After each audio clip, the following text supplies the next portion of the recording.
आपका हमारे channel Shrimad home remedies पे स्वागत है। सब्सक्राइब करने के बाद आप ये बेल आइकन दबाएंगे तो हमारे जितने भी अपलोड्स हैं, जितने पॉपुलर अपलोड्स हैं, वो आपके पास ऑटोमेटिक मिलते चले जाएंगे।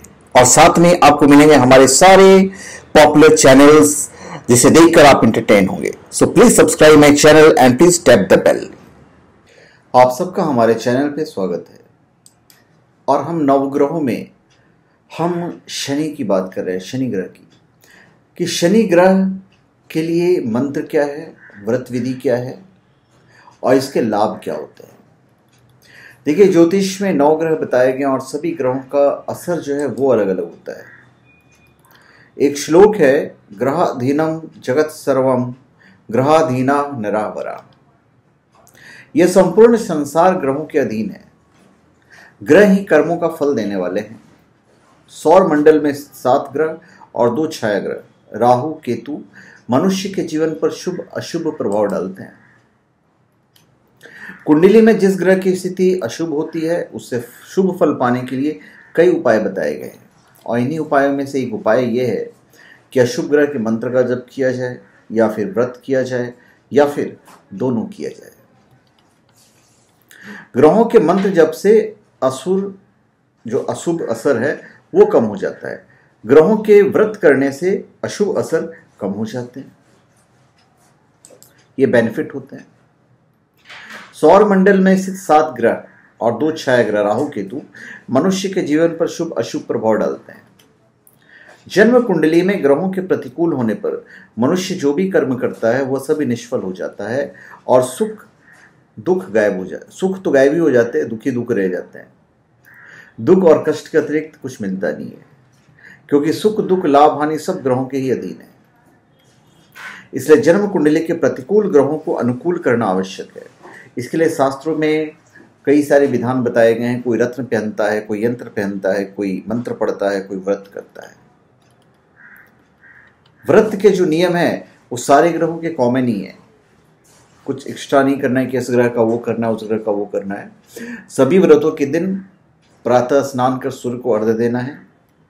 व्रत के दिन जो विचार मन में आते हैं उनकी एक छाप मस्तिष्क पर पड़ जाती है। इसलिए व्रत में मन की पवित्रता और शुद्धता का विशेष ध्यान रखना चाहिए। व्रत के दिन एक समय भोजन करना चाहिए। नमक वर्जित है। जहां तक हो सके आप फलाहारी करें। व्रत के दिन जो वस्तुएं खाएं वो दान अवश्य करें। व्रत एक निश्चित अवधि तक अवश्य करना चाहिए। और व्रत की समाप्ति पर ब्राह्मणों को भोजन करवाकर ग्रह की प्रिय वस्तु का दान करें। मंत्रों का जहां तक सवाल है, तो जिस ग्रह के लिए मंत्र जप करना चाहते हैं उस ग्रह की विधिवत पूजा करें और पूजा में सभी आवश्यक सामग्रियां चढ़ाएं। इसके लिए आप किसी ब्राह्मण से मदद ले सकते हैं। पूजा में संबंधित ग्रह के मंत्र का जाप करें।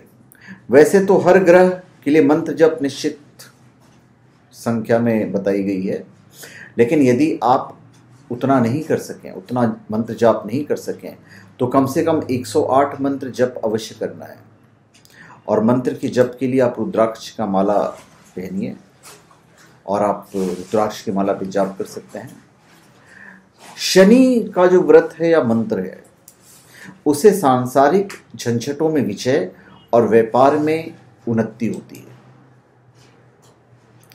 जब समय जो है वो मध्याह्न है और उसकी संख्या है 23,000 और उसकी हवन संविदा है शमी। इस मंत्र का जप तन मन धन से जुड़ी तमाम परेशानियां दूर करती है और ये आपको भाग्यशाली बना देगा। और यह व्रत किसी भी महीने के शुक्ल पक्ष के प्रथम शनिवार से प्रारंभ करना चाहिए। शनिवार के दिन काले वस्त्र धारण कर आपको मंत्र पढ़ना है और मंत्र है ओम प्राम प्रिम प्राम सह शनये नमः। ओम प्राम प्रिम प्राम सह शनये नमः। इस मंत्र की 19, 11 या 5 माला का जाप करना है। अगर इतना भी नहीं हो सका तो फिर एक ऑप्शन आपके पास 108 का है।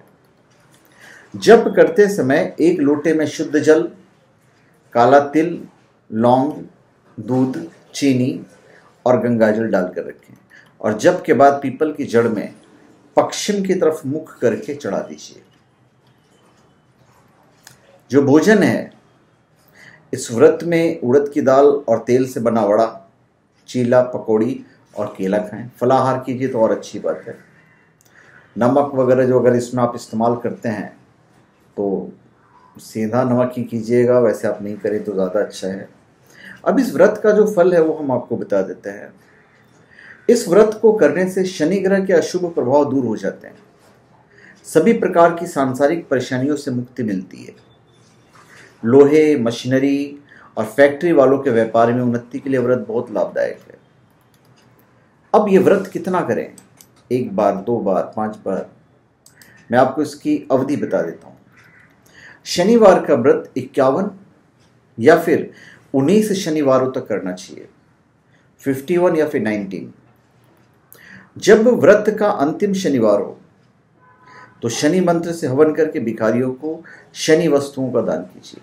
नवग्रहों में सूर्य ग्रह का जो पूजन विधि है वो बताएंगे और उससे क्या लाभ होता है वो हम बताएंगे। जब बात नवग्रह की आती है तो मैं आपको बता दूं, ग्रहाधीनम जगत सर्वम ग्रहाधीना नरावरा। यह संपूर्ण संसार ग्रहों के अधीन है। ग्रह ही कर्मों का फल देने वाले हैं। सौर मंडल में स्थित 7 ग्रह और 2 छाया ग्रह राहु केतु मनुष्य के जीवन पर शुभ और अशुभ प्रभाव डालते हैं। जन्म कुंडली में ग्रहों के प्रतिकूल होने पर मनुष्य जो भी कर्म करता है वो सभी निष्फल हो जाता है और दुख और कष्ट के अतिरिक्त कुछ नहीं मिलता, क्योंकि सुख, दुख, हानि, लाभ सब ग्रहों के अधीन है। तो जिस ग्रह के लिए आप मंत्र जाप करना चाहते हैं उस ग्रह की विधिवत पूजा करना चाहिए। ज्योतिष में 9 ग्रह बताए गए हैं और सभी ग्रहों के अलग अलग असर होते हैं। तो ग्रहों के मंत्र जप से अशुभ जो असर होते हैं वो कम हो सकता है। पूजा में सभी आवश्यक सामग्रियां चढ़ाई जाती है और इसके लिए आप किसी ब्राह्मण की मदद भी ले सकते हैं। पूजा में संबंधित ग्रहों के मंत्र का जप करना चाहिए। वैसे तो हर ग्रह के लिए मंत्र जप की संख्या निश्चित है, लेकिन यदि आप उतना मंत्र जाप नहीं कर पाए तो कम से कम 108 मंत्र जाप अवश्य करें और जप के लिए रुद्राक्ष की माला का उपयोग किया जा सकता है। तो सबसे पहले सूर्य का आह्वान किया जाता है, क्योंकि सभी ग्रह सूर्य की परिक्रमा करते हैं। तो रोली से रंगे हुए लाल अक्षत और लाल रंग के पुष्प आपके लिए बहुत इंपॉर्टेंट होंगे इस पूजा में। नवग्रह की पीड़ा निवारण में व्रत नियम शीघ्र फल देने वाले होते हैं। आप कोई भी व्रत कीजिए, सभी व्रतों के दिन प्रातः स्नान कर सूर्य को अर्घ्य देना चाहिए। व्रत के दिन जो विचार मन में आते हैं उनकी एक छाप मस्तिष्क पर पड़ जाती है, इसलिए व्रत में मन की पवित्रता और शुद्धता का विशेष ध्यान रखना चाहिए। व्रत के दिन एक समय भोजन करना चाहिए, वो भी फलाहार। व्रत के दिन जो वस्तु खाएं वह दान अवश्य करें। व्रत एक निश्चित अवधि तक अवश्य करना चाहिए और व्रत की समाप्ति पर ब्राह्मणों को भोजन कराकर ग्रह के प्रिय वस्तु का दान अवश्य करना चाहिए। तो इस वीडियो में हम सूर्य की बात करेंगे, सूर्य ग्रह की बात। तो चलिए हम आपको बता देते हैं। सूर्य से जो फायदा होता है वो होता है तेज, ओज और आरोग्य। इसके लिए सूर्य मतलब आदित्यवार व्रत कहा जाता है उसको। सूर्य का व्रत चैत्र, पौष और अधिक मास छोड़कर किसी भी महीने के शुक्ल पक्ष के पहले रविवार से आरंभ करना चाहिए। व्रत के दिन रविवार को लाल रंग के वस्त्र धारण कर ओम ह्राम ह्रीम ह्रौम सह सूर्याय नमः, ओम ह्राम ह्रीम ह्रौम सह सूर्याय नमः, इस मंत्र की 12, 5 या 3 माला का जाप करें। हम माला की बात कर रहे हैं। 108 की नहीं बात कर रहे हैं, 12, 5 या 3 माला। एक माला जो है 108 का भी हो सकता है और 54 का भी हो सकता है। अब जप के बाद शुद्ध जल में लाल चंदन या फिर रोली, लाल चंदन, चावल, लाल पुष्प और दुर्वा डालकर सूर्य को अर्घ्य दीजिए। भोजन में आप गेहूं की रोटी, गुड़ में बना दलिया, दूध, दही, चीनी, इन सब से बने पदार्थ सूर्यास्त से पहले खा लीजिए। नमक और तेल रहित भोजन करें। अब इस व्रत का जो फल है वो हम आपको बता देते हैं। इस व्रत के प्रभाव से सूर्य की अशुभ दशा शुभ फलदायी होकर मनुष्य के तेज को बढ़ाती है और नेत्र, चर्म संबंधी कुष्ठ रोग और अन्य सभी रोग दूर हो जाते हैं। साथ ही यश वृद्धि और राज्य लाभ होता है। अब ये कब तक करना चाहिए? एक बार करना चाहिए, 2 बार करना चाहिए, कितनी दफा करना चाहिए? तो इसके लिए जो विधान है वो हम आपको बता देते हैं। सूर्य व्रत 1 वर्ष या फिर 12 रविवार या फिर 30 रविवार तक करना चाहिए। जब व्रत का अंतिम रविवार हो तो सूर्य मंत्र से हवन करके ब्राह्मण को भोजन करवाइए। यह आपका विधिवत हो गया। जप का जो समय है, ओम ह्राम ह्रीम ह्रौम सः सूर्याय नमः का, तो सूर्य उदय का जप संख्या है 7000। वैसे आप देखिए तो हवन संविधा में अर्क और इस मंत्र के जप से आपको पद, यश, सफलता, तरक्की, सामाजिक प्रतिष्ठा, स्वास्थ्य, संतान सुख प्राप्त होता है। तो ये हमने आपको सूर्य का बता दिया।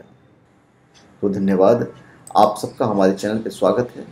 आप हमारे चैनल पे सब्सक्राइब करें और अपने कमेंट दीजिए, और हम चाहेंगे यदि आपको हमारी वीडियो अच्छी लगे तो आप उन्हें शेयर कर दीजिए। धन्यवाद।